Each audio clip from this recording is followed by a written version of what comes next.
Welcome to the Tech Optimist. This is a podcast brought to you by Alumni Ventures, a show where we tell you the stories of tomorrow. As these technologies, which are so exciting and so profound in areas of robotics and AI, these have societal implications. That is Mike Collins, co-founder and CEO of Alumni Ventures. The applications that this can have are numerous. It's giving a machine a new sense, right? That is Naren Ramaswamy, senior principal at Alumni Ventures. And that's me. My name is Sam, and I am the tech note writer, editor, and just overall lover of the show. Hello, everyone. Welcome back to a 3 Breakthroughs episode of the Tech Optimist.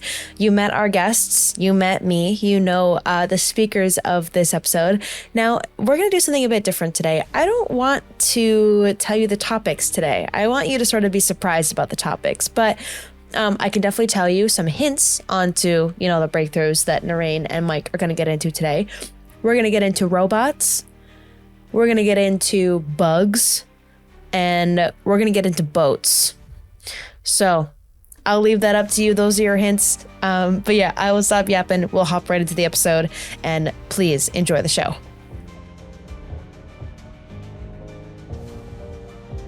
As a reminder, the Tech Optimist podcast is for the informational purposes only.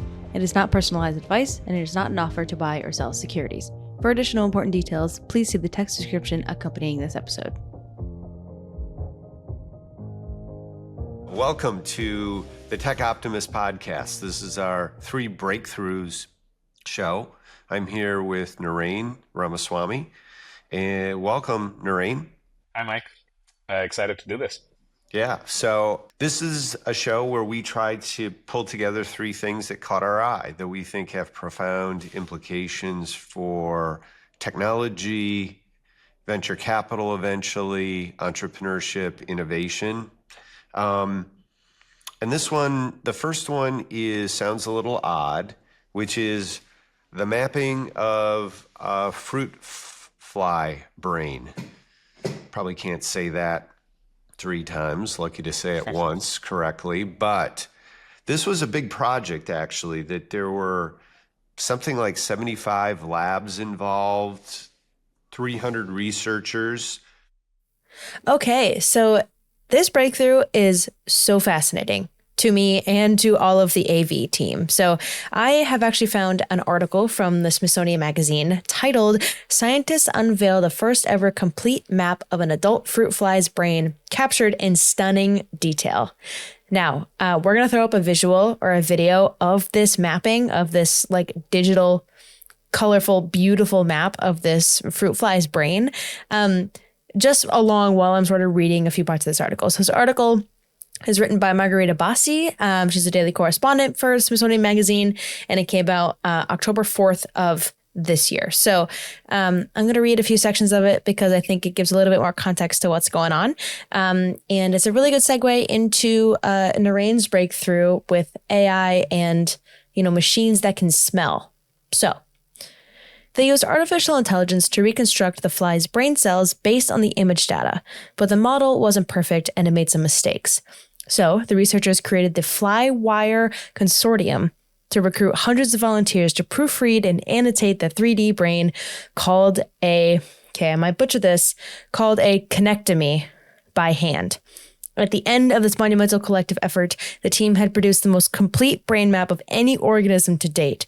It totaled nearly 140,000 neurons, 8,453 different types of neurons, and more than 54.5 million synapses. The team's understanding were published in a series of 9 papers in the journal Nature. Unraveled end to end, the fruit fly's brain neural wiring could stretch out to more than 490 feet, which is longer than 4 blue whales aligned nose to tail. This is per Carl Zimmer, a reporter from the New York Times. So then a little bit more into, how this can help us down the road, right? The connectomy and all the data associated with it reveals patterns of healthy brain function that can thus also be consequential in the treatment of brain diseases. of the 8,453 types of neurons, the scientists identified 4,581 that were newly discovered. So the brain map also provides insights into the neurotransmitters such as dopamine and serotonin, secreted by the various types of neurons. Anita Divineni, a fruit fly expert at Emory University, who was not involved in the study, tells the New York Times that she relies on the team's publicly available data to plan new experiments. So they're using this for everything that they do now. Scientists hope to eventually map the brain of a male fruit fly to complement this female brain, then move on to even more ambitious projects, such as creating a connectomy for the mouse brain, which has more than 1,000 times as many neurons as a fruit fly. That's pretty bonkers.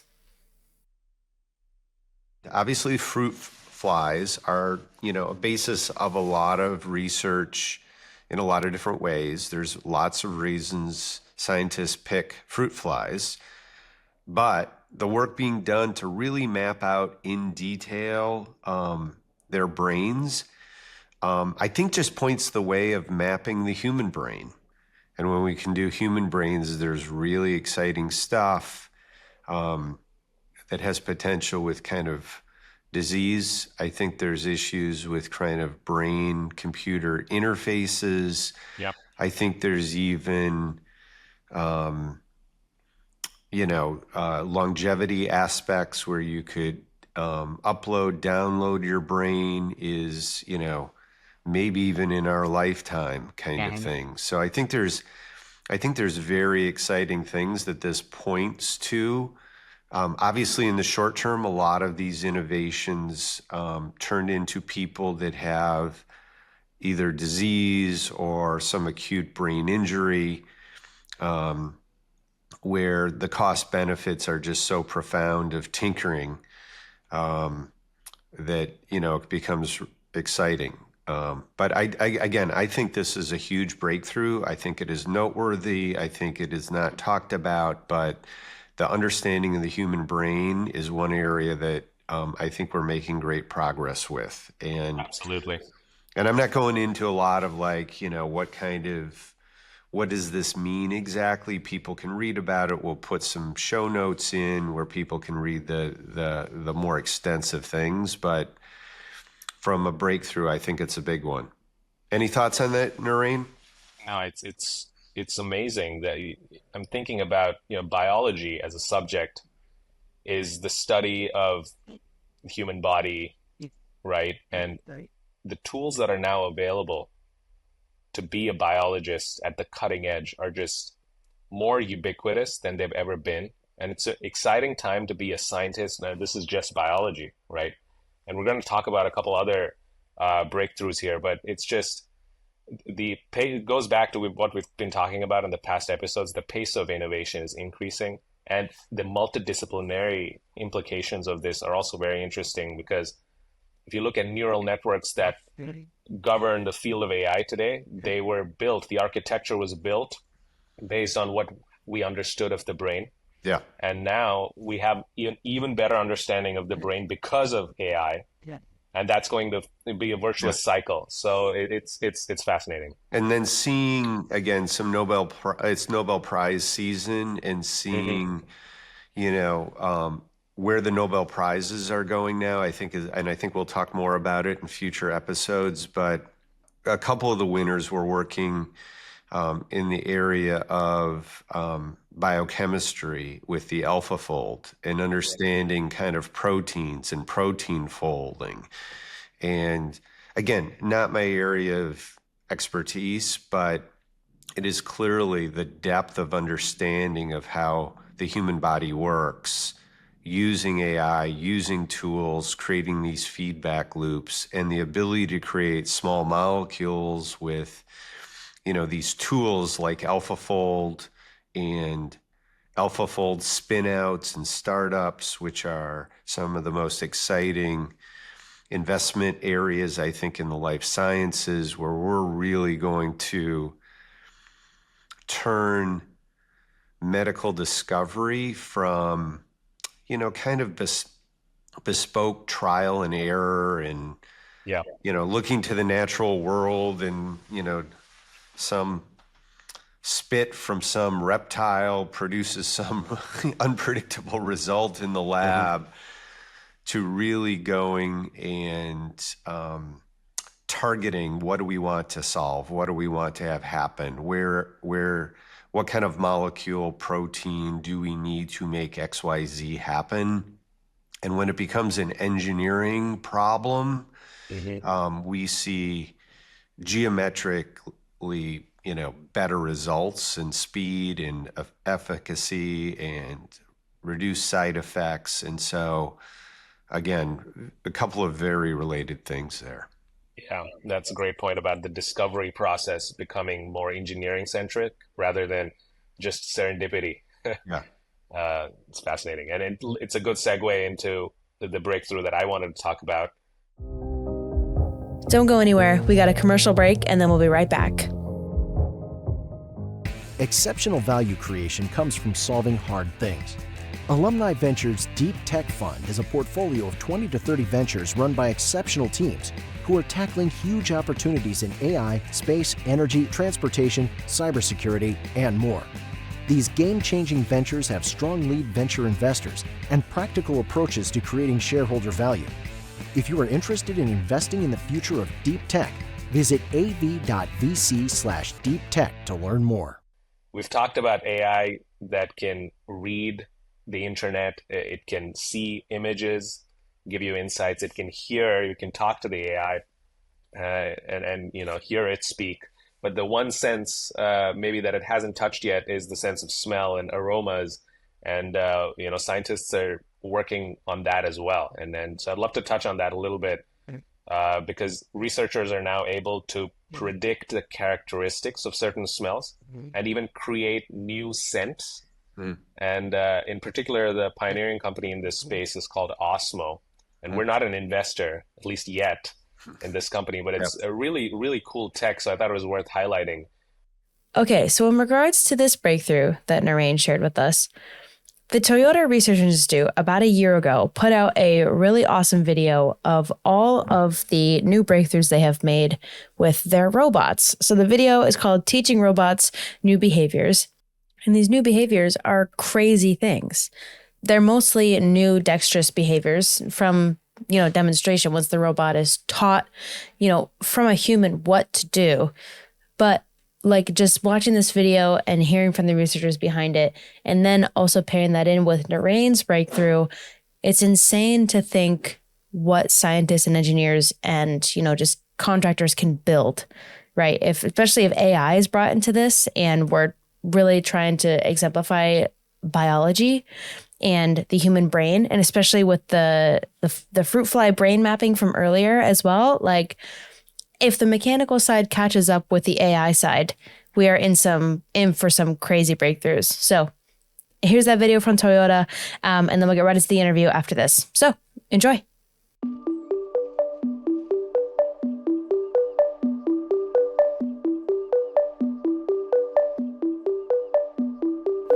Here at TRI, we believe robots should amplify people, at home and at work. To achieve this, we conduct cutting-edge research to make robots more flexible, robust, and general purpose. We've had a bit of a breakthrough. Today, TRI is announcing a new method to teach robots dexterous skills quickly and easily. Our approach is built on a powerful generative AI technique called diffusion policy. This allows us to teach robots much faster and with significantly fewer demonstrations. The approach holds great promise for creating what we call large behavior models.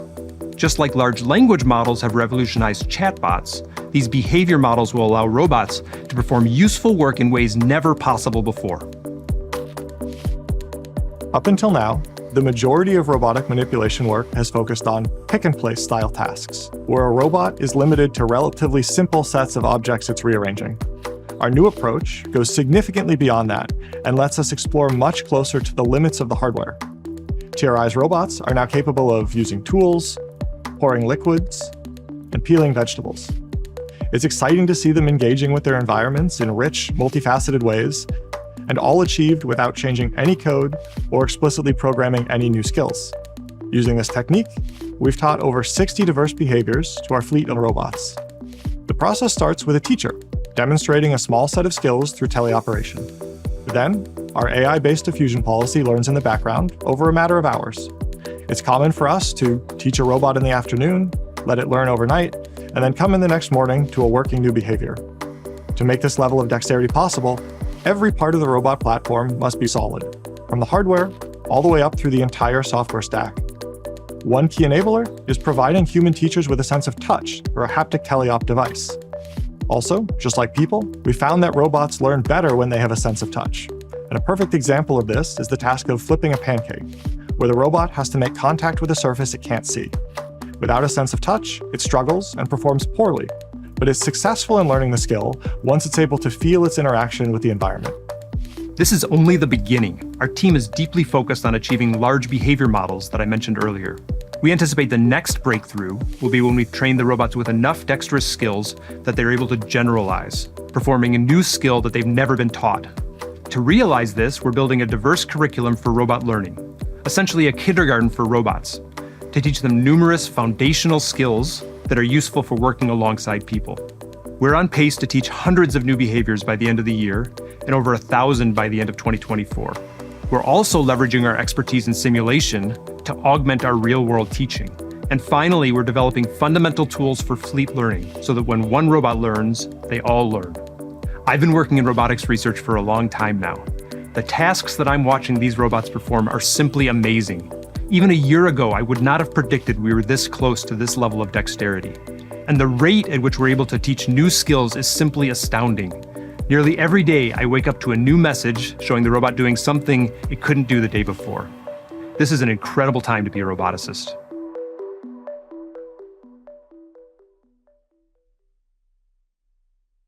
The applications that this can have are numerous. It's giving a machine a new sense, right? Yeah.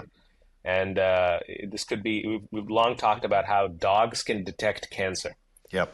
Because their sense of smell is 10,000 times better than a human sense of smell. So imagine if an AI that's just around you can monitor your health in that way.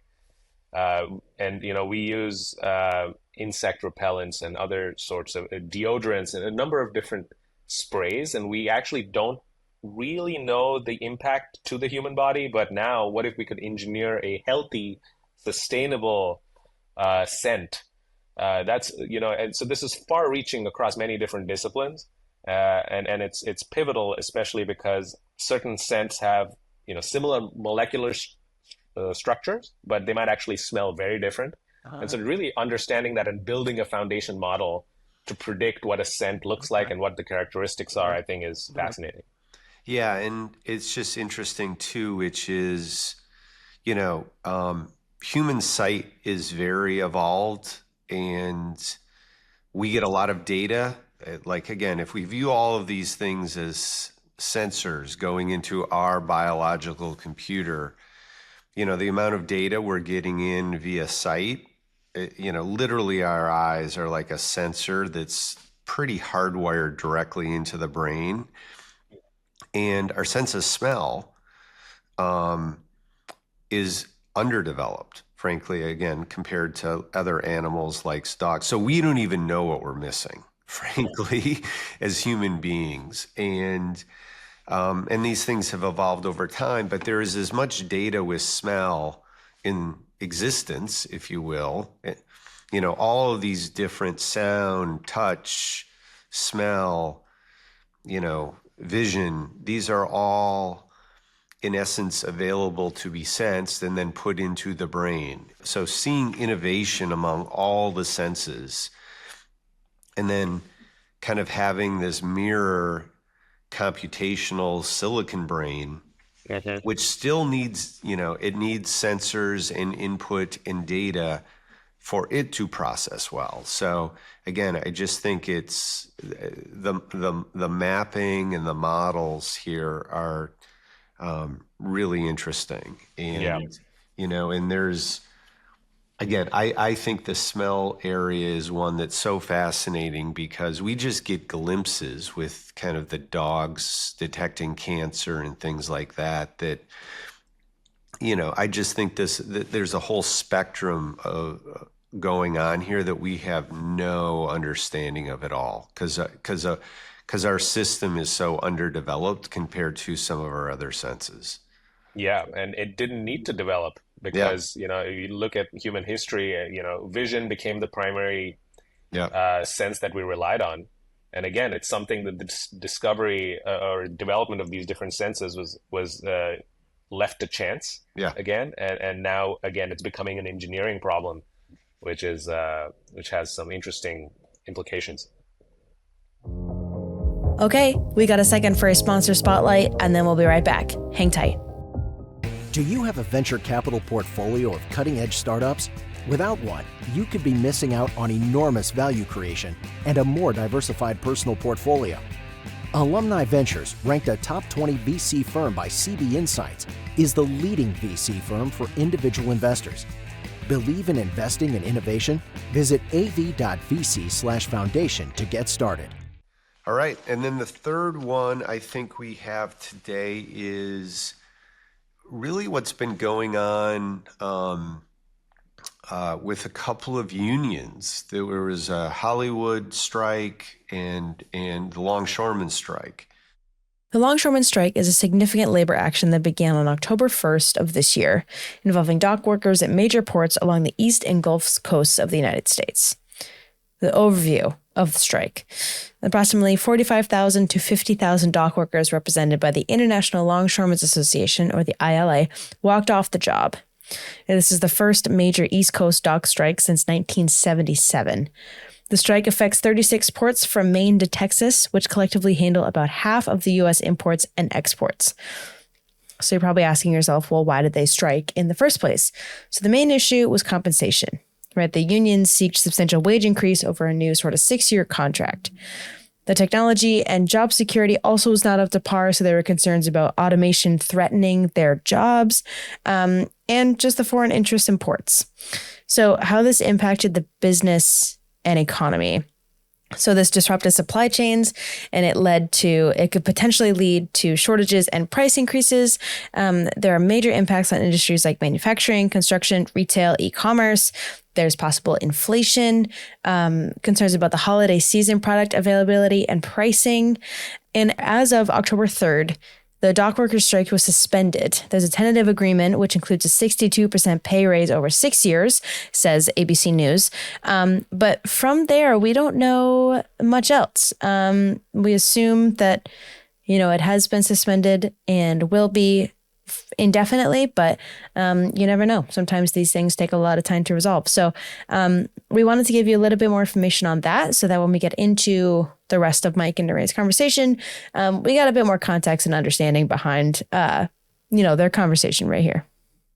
What I found interesting and why this is on the show this week is really, in both cases, part of the negotiations were salaries and what I'll call fairly typical stuff, but really identification of automation and technology and it being a dimension that unions want to negotiate on. And, again, I'm not going to get into the specifics of the negotiation. One, I'm glad to see that, they're working, they're happy, that's solved. It is clearly a choke point for the economy. Mm-hmm. So it's nice to see that has been at least temporarily resolved.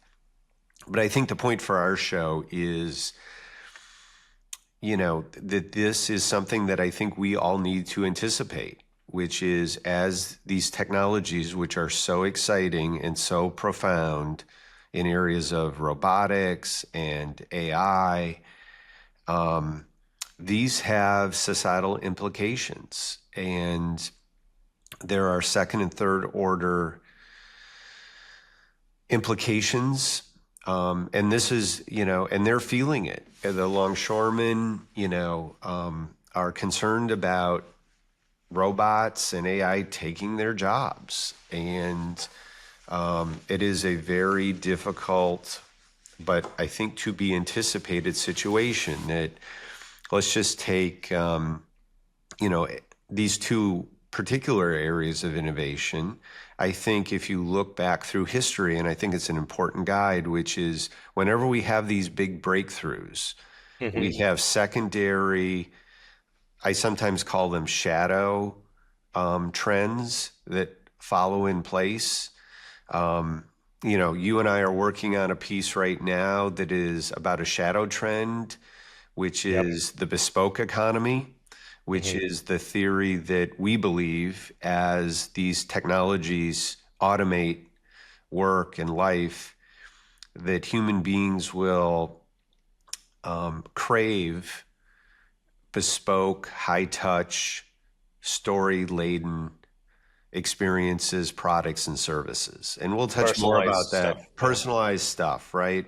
That really has kind of a human dimension in it. Yeah. So, the shadow trend of kind of any food customized for me, delivered instantly, which is, I'm going to want to go to a farmer's market, right? That's the counter trend or shadow trend that we're going to see.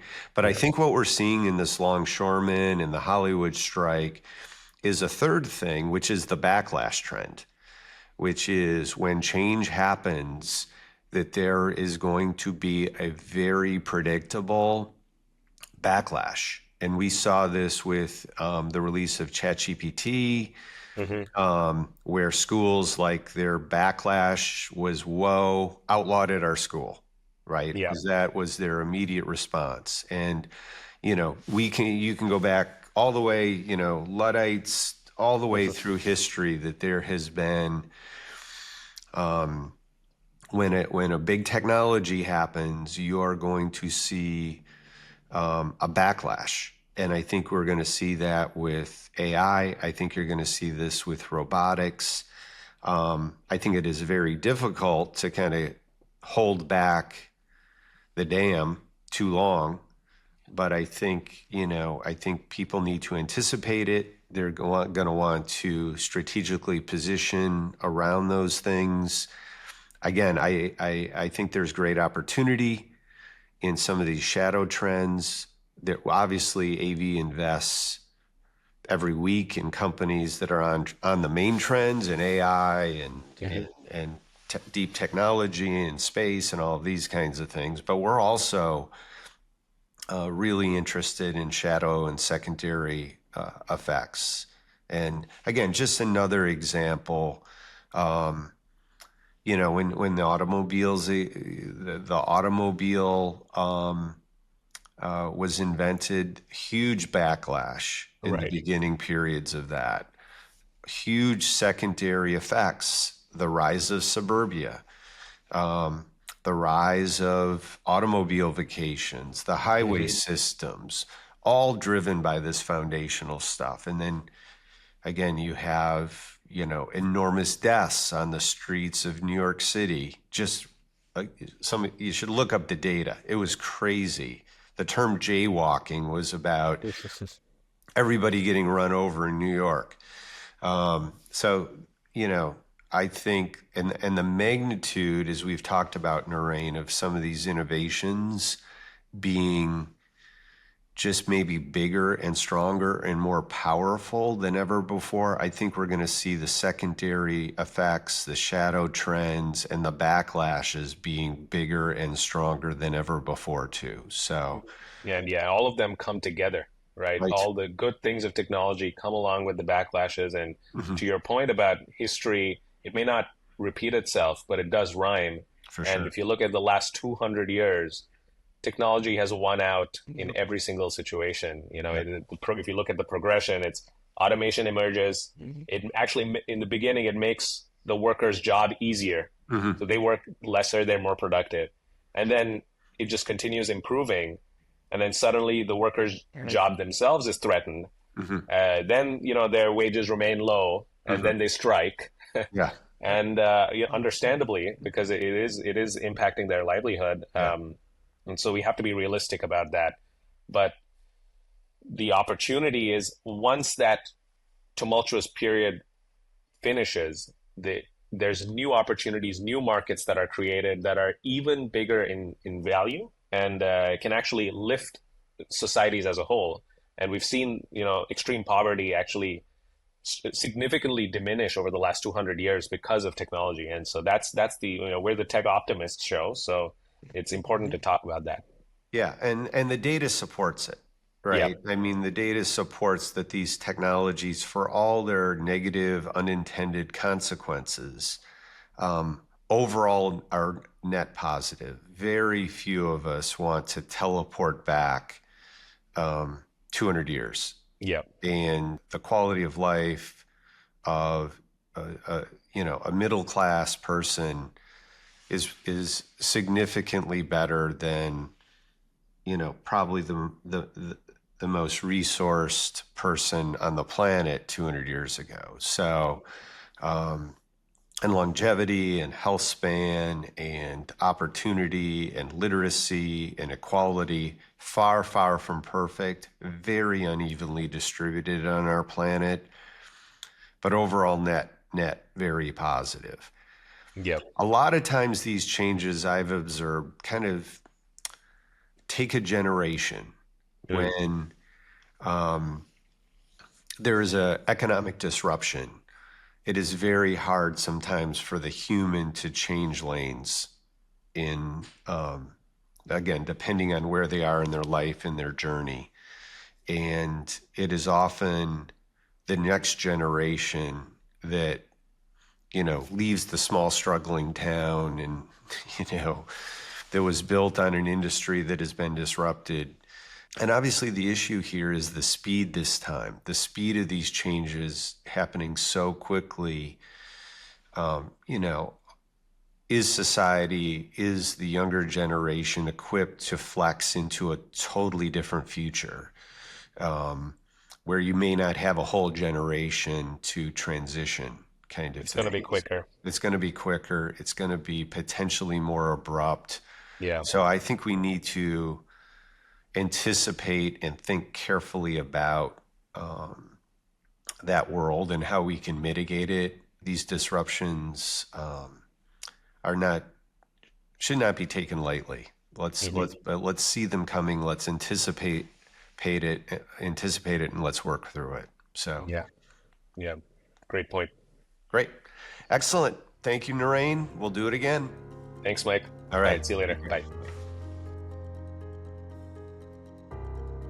Thanks again for tuning into the Tech Optimist. If you enjoyed this episode, we'd really appreciate it if you'd give us a rating on whichever podcast app you're using, and remember to subscribe to keep up with each episode. The Tech Optimist welcomes any questions, comments, or segment suggestions, so please email us at info@techoptimist.vc with any of those, and be sure to visit our website at av.vc. As always, keep building.